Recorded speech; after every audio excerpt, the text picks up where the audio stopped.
This is one of the weirdest accessories Nintendo have ever brought out, the Circle Pad Pro. So what you get here is you're meant to take your 3DS and drop it in. So now you have a second analog stick, which matches the first, and then around back you have an additional couple of buttons. So you have not only the L and R, but you also have the ZL and ZR. Now, look up here. Do you see this little receiver?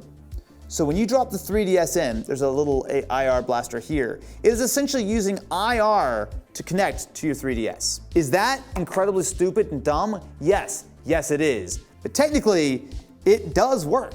Let's give it a try.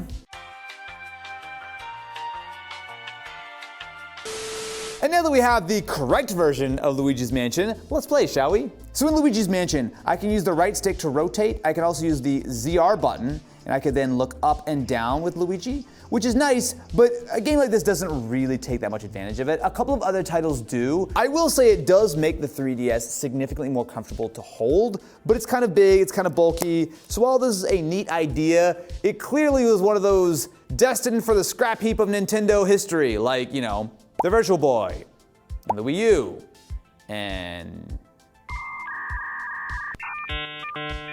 Labo.